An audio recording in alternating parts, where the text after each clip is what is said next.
Al Qaeda के आका Zawahiri अमेरिकी ड्रोन हमले में मारा गया। अल जवाहिरी पर $25 मिलियन का नाम था। जवाहिरी ने अफगानिस्तान के काबुल में तालिबान के बड़े नेता सिराजुद्दीन हक्कानी के घर पर शरण ले रखी थी। अमेरिकी अधिकारियों के मुताबिक इस हमले के लिए अमेरिका ने 2 हेलफायर मिसाइल का इस्तेमाल किया। ड्रोन हमले को शनिवार रात 9:48 पर अंजाम दिया गया। इस दौरान अमेरिका का कोई भी अधिकारी अफगानिस्तान में मौजूद नहीं था। 71 साल का al Zawahiri Osama bin Laden की मौत के बाद से आतंकी संगठन अल कायदा के लीडर था। जवाहिरी काबुल में एक घर में छुपा हुआ था। अमेरिका के राष्ट्रपति जो बाइडेन ने अल जवाहिरी की मौत पर उसकी पुष्टि की। अमेरिकी राष्ट्रपति जो बाइडेन ने कहा कि अमेरिका ने अपना बदला फाइनली ले लिया है और जो भी अमेरिका के लिए खतरा होगा उसे बख्शा नहीं जाएगा। 21 साल बाद अमेरिका को इंसाफ मिल चुका है। जवाहिरी 9/11 की साजिश में शामिल था। इस हमले में 2977 लोगों की मौत हो गई थी। दशकों से वो अमेरिकियों पर हमले का मास्टरमाइंड रहा है। 11 सितंबर 2001 को अमेरिका पर हुए हमलों के बाद जवाहिरी लगातार छिप रहा था। अमेरिकी अधिकारियों ने कहा कि ये दोहा समझौता को स्पष्ट उल्लंघन है। तालिबान ने जवाहिरी की मौजूदगी छिपाने की कोशिश की भी, लेकिन तालिबान ने इस पर भी विशेष ध्यान दिया कि उसके ठिकाने तक कोई ना पहुंच सके। इसके लिए उसके परिवार के सदस्यों की भी लोकेशन में बदलाव किया गया। काबुल के शिरपुर इलाके में 31 जुलाई की रात अमेरिकी ड्रोन के जरिए इस हमले को अंजाम दिया गया। तालिबान ने अमेरिकी ड्रोन अटैक की निंदा करते हुए इस अंतर्राष्ट्रीय कानून और दोहा समझौते का उल्लंघन करार दिया। दोहा समझौते के तहत अफगानिस्तान से अमेरिकी सैनिकों की वापसी होनी थी और उन पर हमले भी तालिबान को नहीं करने थे।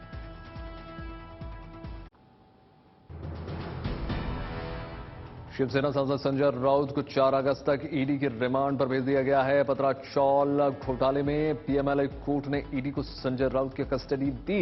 हालांकि सुनवाई के दौरान यह भी साफ हो गया कि कुछ बातों का ईडी को पालन करना होगा, जैसे संजय राउत को उनके वकील से मिलने की इजाजत होगी। इसके साथ साथ उनके रात 10 बजे के बाद पूछताछ नहीं होगी। उनके साथ संजय राउत को पत्राचौल से जुड़े करीब 1000 घोटाले के मामले में गिरफ्तार किया गया है। उन पर इस मामले में मनी लॉन्ड्रिंग में शामिल होने का आरोप है।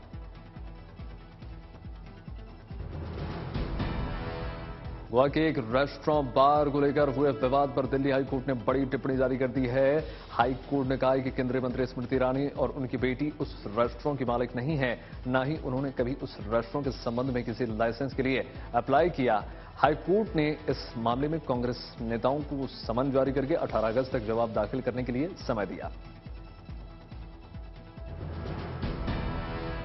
केंद्र सरकार भारत की आजादी की 75वीं वर्षगांठ पर हर तिरंगा अभियान की जोर शोर से तैयारी कर रही है।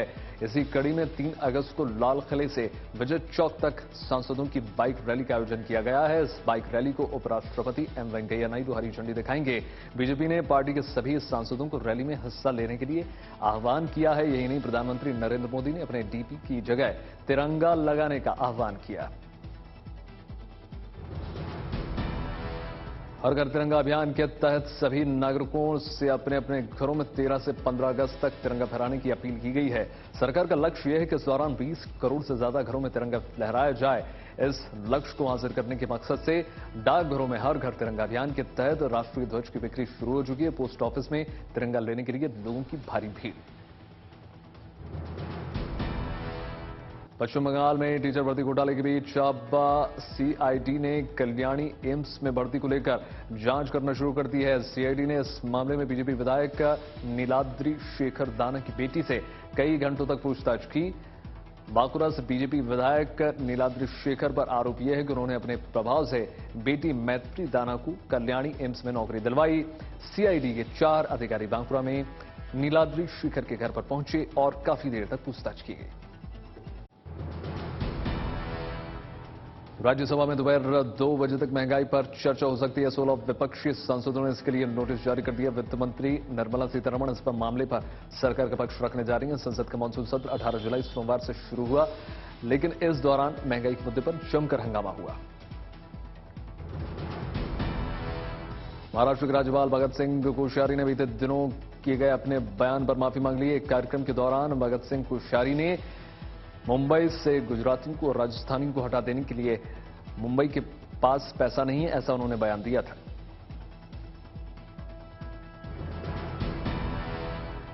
आईएसआई के डिजिटल वॉरियर्स के खिलाफ एनआईए ने बड़ा ऑपरेशन को अंजाम दे दिया। एनआईए की टीम ने 6 राज्यों की कार्रवाई की है और अब तक 50 से ज्यादा लोगों को हिरासत में ले लिया है और उनसे पूछताछ लगातार जारी है। सूत्रों के मुताबिक सभी लोगों के आईएसआई के propaganda magazine voice of Hind से जुड़े होने के पुख्ता सबूत मिलते हैं। ये लोग ऑनलाइन कंटेंट तैयार करते थे। हिमाचल के कुल्लू में लगातार हो रही भारी बारिश के चलते ग्रामीण क्षेत्रों में सड़कों की हालत खराब बनी हुई है, तो दूसरी तरफ कई जगहों पर भूस्खलन का खतरा भी लगातार बना हुआ है। कुल्लू की मणिकर्ण घाटी की मलाना में पहाड़ी से भारी भूस्खलन हो गया और भूस्खलन से बड़ी बड़ी चट्टानों के नीचे आ जाने की खबर है। इसके कारण वन संपदा को भी नुकसान पहुंचा है। कर्नाटक के उत्तर कन्नड़ जिले के भटकल में भारी बारिश से कई इलाकों में पानी भर चुका है। NH 66 पर पानी भर चुका है, जिसके बाद प्रशासन ने सावधानी बरतते हुए सभी स्कूल्स को बंद करने का आदेश दे दिया।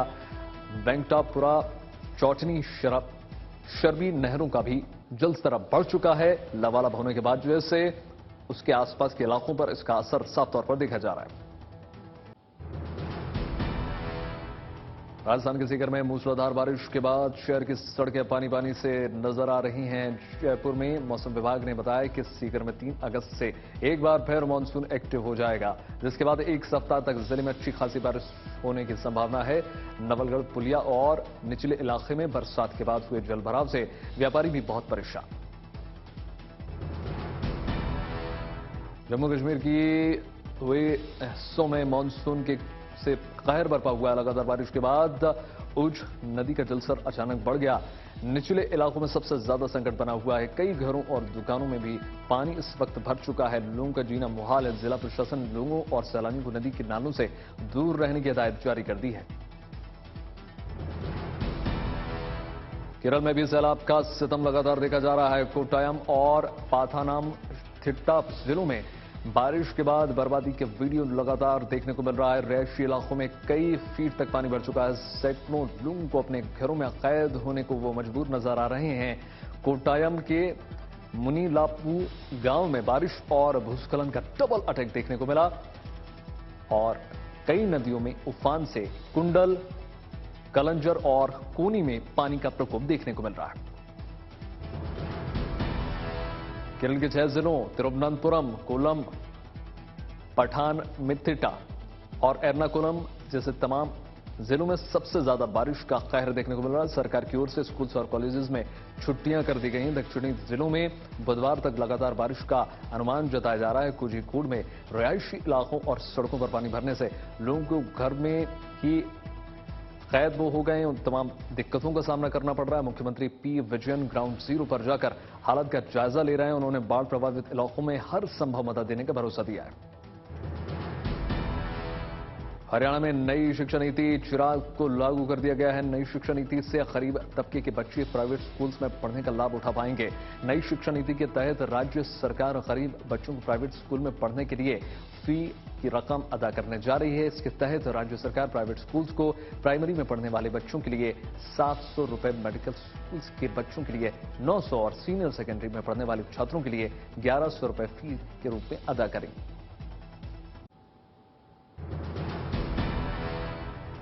उत्तर प्रदेश सरकार ने ठोस कदम उठाया। राज्य के बाल अधिकार संरक्षण आयोग ने सख्त आदेश दे दिया है। छात्रों को स्कूल ड्रेस में मॉल, पार्क, रेस्टोरेंट या किसी सामाजिक जगह पर एंट्री अब नहीं दी जाएगी। यानी स्कूल यूनिफॉर्म में बच्चे घूमने के लिए नहीं निकल सकते। स्कूल बंक करके बाहर घूमने वाले बच्चे किसी मुसीबत में ना पड़ जाएं, इसके लिए उत्तर प्रदेश के बाल अधिकार संरक्षण आयोग ने यह कड़ा कदम उठाया है। उत्तर प्रदेश की योगी सरकार ने कहा है कि यमुना प्राधिकरण क्षेत्र में फिन सिटी यानी फाइनेंशियल सिटी के लिए अगले महीने हाई डीपीआर बनाने के लिए विशेषज्ञ कंपनी को चयन कर दिया जाएगा।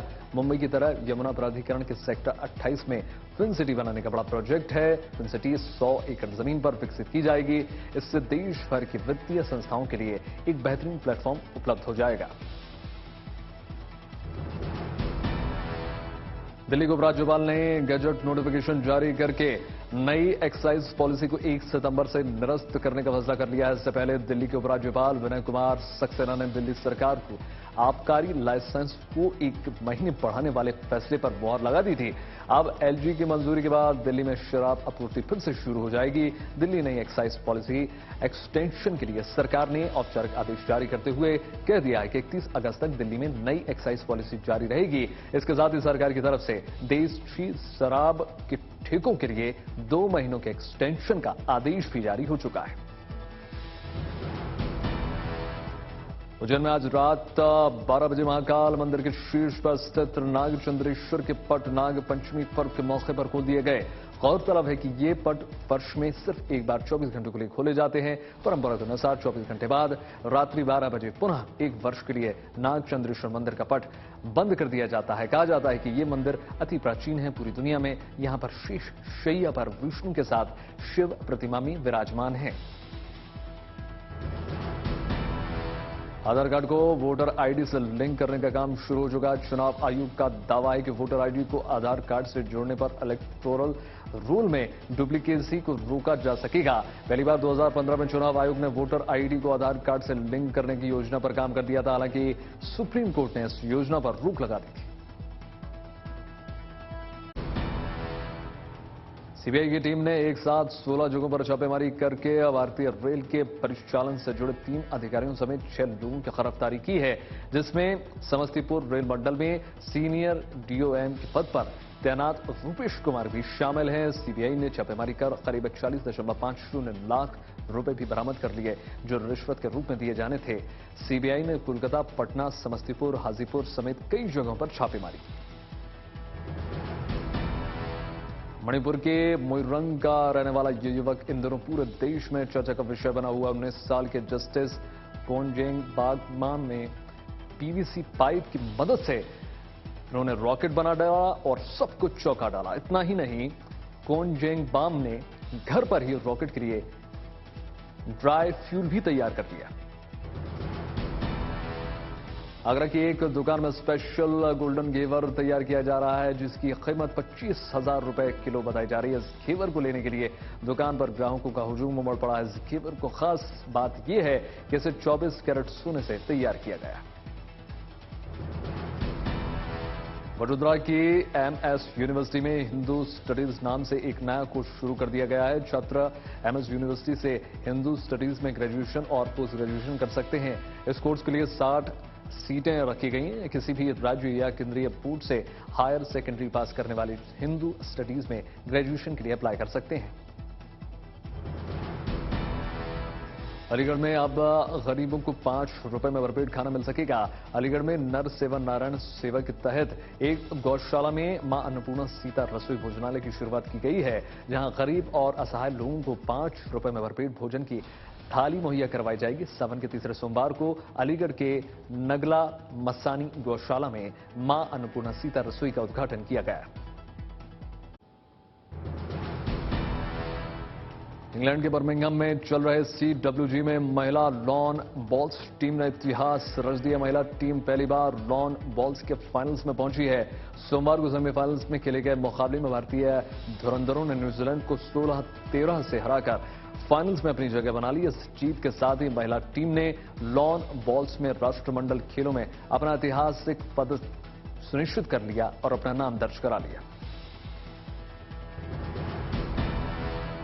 सुशीला देवी ने जूडो की 48 किलोग्राम वेट कैटेगरी में सिल्वर मेडल अपने नाम कर लिया है। सुशीला ने सेमीफाइनल्स में मॉरिशस की प्रिसिल्ला मोरान को इपोपन से हरा दिया।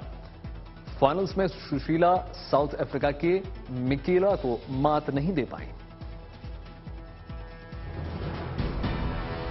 कॉमनवेल्थ गेम्स 2022 में भारतीय खिलाड़ियों का शानदार प्रदर्शन लगातार जारी है। हरजिंदर कौर ने कुल 212 किलोग्राम वजन उठाकर कांस्य पदक जीत लिया। उन्होंने ये पदक 71 किलोग्राम वर्ग में अपने नाम दर्ज करा लिया। वहीं भारत के लिए कॉमनवेल्थ गेम्स 2022 में ये 9वां पदक है। सीरीज के दूसरे T20 में भारत को 5 विकेट से हरा दिया। इसके साथ ही सीरीज को 1-1 से बराबर कर दिया। टॉस हराकर पहले बल्लेबाजी करते हुए भारतीय टीम 19.4 ओवर में 138 रन पर सिमट गई थी। भारत के लिए हार्दिक पांड्या ने सबसे ज्यादा 31 रन बनाए। वहीं वेस्टइंडीज के लिए ओबेड ने 6 विकेट झटके।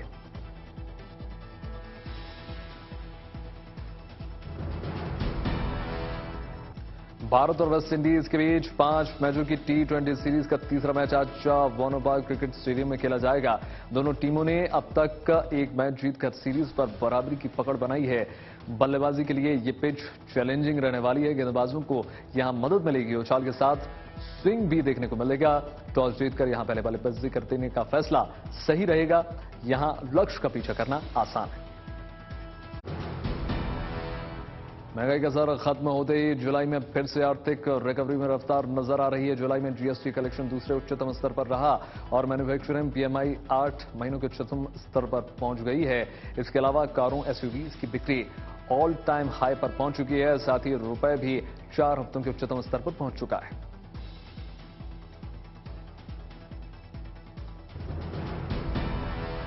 भारत में अक्टूबर से 5G सर्विसेज शुरू होने का अनुमान मजबूत हो चुका है। रिलायंस जियो इन्फोकॉम ने 5G स्पेक्ट्रम की नीलामी में सबसे ज्यादा बोली लगाई है। कंपनी ने 88,078 करोड़ रुपए की बोली लगाई है, जो भारतीय एयरटेल के मुकाबले दोगुनी रकम है। 7 दिनों तक चली इस बोली के बाद सरकार की तिजोरी में इस नीलामी से 1.5 लाख करोड़ रुपए इकट्ठा हुए। बेरोजगारी दर जुलाई में कम होकर 6 महीने के सबसे निचले स्थान पर पहुंच चुकी है। जून के मुकाबले 1% गिरावट दर्ज की गई है। CMIE के मुताबिक जनवरी में 6.56% के बाद जुलाई में 6.80% के साथ सबसे कम ये अनुमान। जुलाई में पेट्रोल डीजल की बिक्री जुलाई में जून के मुकाबले घटी है। मानसून आने के साथ कुछ क्षेत्रों में मांग कम होने और आवाजाही घटने से डिमांड कम हो चुकी है। डीजल की खपत जुलाई में 13.1% घटकर 64.4 लाख टन रही, जो जून में 73.9 लाख टन थी। जून 2021 के मुकाबले डीजल की मांग 17.1% बढ़ी है। उधर पेट्रोल की बिक्री जुलाई में घटकर 26.6 लाख टन रही, जो जून में 28 लाख। आरबीआई के फैसले से पहले बैंकों ने ब्याज दरें बढ़ाना शुरू कर दिया। आईसीआईसीआई बैंक, पीएनबी और एचडीएफसी ने कर्ज महंगा कर दिया है, जिससे होम लोन की ईएमआई में बढ़ोतरी होना तय। परमाणु हथियारों के प्रसार की रोकथाम और उनके शांतिपूर्ण उपयोग को बढ़ावा देने के लिए न्यूयॉर्क में संयुक्त राष्ट्र का एक सम्मेलन आयोजन हुआ, जिसमें कई देशों के प्रतिनिधि शामिल हुए। परमाणु हथियारों के प्रसार पर संधि 1970 से लागू है। 2015 परमाणु समझौते को लेकर ईरान के विदेश मंत्रालय का बड़ा बयान निकलकर सामने आया है। ईरानी विदेश मंत्रालय की ओर से कहा गया है कि निकट भविष्य में परमाणु समझौते पर नए सिरे से बातचीत की संभावना है। साथ ही कहा गया कि वॉशिंगटन को गारंटी देनी चाहिए कि कोई भी अमेरिकी राष्ट्रपति डील को छोड़ेगा नहीं, जैसे कि पूर्व राष्ट्रपति ट्रंप ने किया। रूसी आक्रमण के बाद पहली बार यूक्रेन के ओडिशा से अनाज लेकर एक पोत रवाना हो चुका है। ये जानकारी टर्की के रक्षा मंत्रालय ने दी है। टर्की के मुताबिक इस पोत में पश्चिमी अफ्रीकी देश का झंडा लगा था। साथ ही बताया जा रहा है कि जहाज ओडिशा के बंदरगाह से लेबनान के लिए रवाना हुआ। स्पेन की सरकार ने घोषणा कर दी है कि ईंधन बचाने के लिए कारोबारियों, रेस्टोरेंट, संग्रहालयों, सार्वजनिक परिवहन को आपातकालीन उपायों के लिए पालन करना होगा। भीषण गर्मी की वजह से तापमान, यूक्रेन में युद्ध के कारण गैस आपूर्ति की सीमाएं यूरोप की बिजली को प्रभावित कर रही है। पिछले महीने यूरोपीय संघ ने अपने 27 सदस्यों के लिए अगस्त से मार्च तक गैस के उपयोग में 15% की कटौती का प्रस्ताव रखा था। अमेरिका में तेजी से मंकी पॉक्स के मामले बढ़ते चले जा रहे हैं। देश में अब तक 5200 मामलों की पुष्टि हो चुकी है। न्यूयॉर्क में सबसे ज्यादा 1345 मामले दर्ज किए गए हैं। 17 मई को मंकी पॉक्स का पहला केस दर्ज किया गया था।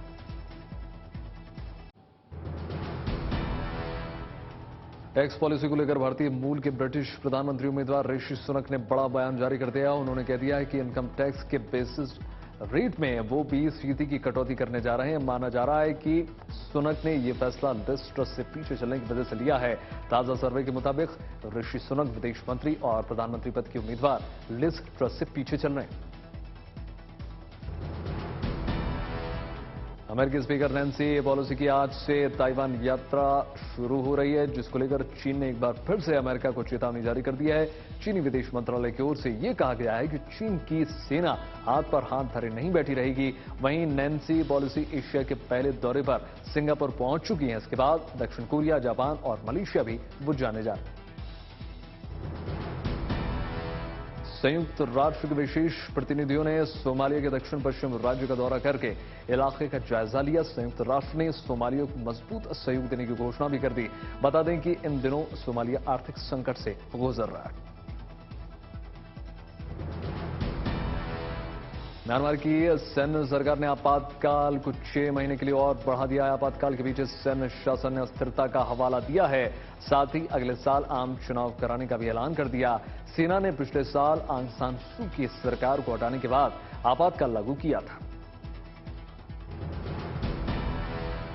ऑस्ट्रेलियाई संसद में इच्छा मृत्यु से प्रतिबंध हटाने को लेकर नया बिल पेश कर दिया गया है। बिल में मांग की गई है कि डॉक्टर्स की मदद से आत्महत्या करने पर लगा 25 साल का प्रतिबंध हटा दिया जाए। आपको बता दें कि 1995 में ऑस्ट्रेलिया की कम आबादी वाला उत्तरी क्षेत्र स्वैच्छिक मृत्यु के वैध बनाने वाला दुनिया का पहला स्थान बन गया था।